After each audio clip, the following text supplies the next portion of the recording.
In this lesson today, we're going to look at irregular verbs. If you are a beginner level student, please turn on the subtitles in the language of your choice. That's right, this is not a popular topic. This is one that many people have a lot of trouble with in English because unlike regular verbs, which end in ed in the past simple, irregular verbs change form completely. A good example of that would be verb to be, which in the present simple, what is it? You should know it by now.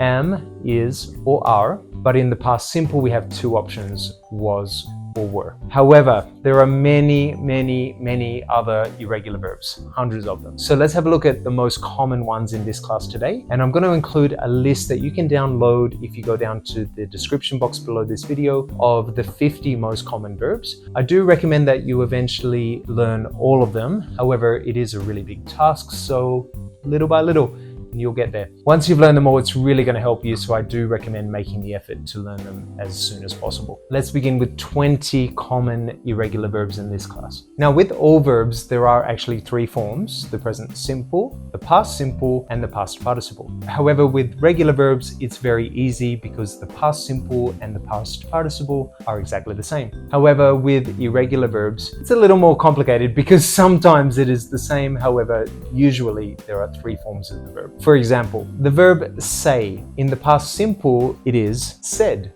and also in the past participle, said. So notice that we have say, said, said. By the way, the past participle is an essential form of the verb to learn because it will be necessary when you are learning other topics such as the present perfect and the past perfect, the future perfect, and so on. So in this lesson, I'm going to teach you the three forms. The next verb on the list is make, and in the past tense is made, and again in the past participle, made. Sometimes when you hear the word participle, it is pronounced participle or participle. The difference is British English participle, American participle. I teach American English, so I've kind of learned to use the American form, so sometimes I will use both. The next important verb is go. In the past tense, went, and you'll notice that in the past participle we have another word, gone. Go, went, gone. Three different words for the same verb. Next, we have another with three forms: take, took, taken. Be careful with the next one because a lot of students make mistakes with this one. Come is the present tense,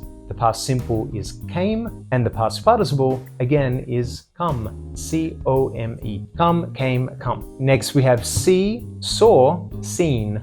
Next, know, knew, or knew in British English, and known. Next is get, got, and in British English is also got. However, in American English, the past participle is gotten, or pronounced gotten. Next we have give, gave, given. Next is find, found, found. Think, thought, thought.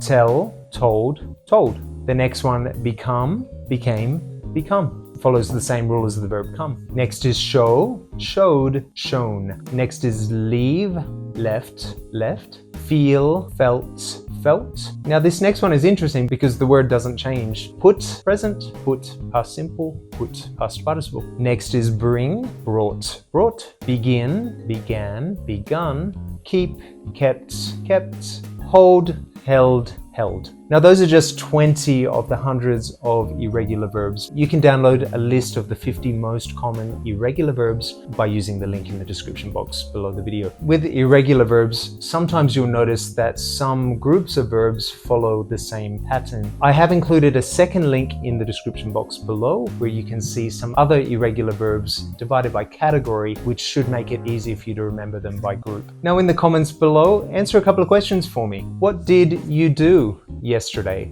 Were you at home? What time did you eat breakfast today? What did you make for dinner last night? Did you see any movies last month? Did you have any pets when you were a child? All of the main verbs in these questions are irregular verbs. So if you decide to answer in the comments, make sure you use the past simple irregular form of the verb. See you in the next video.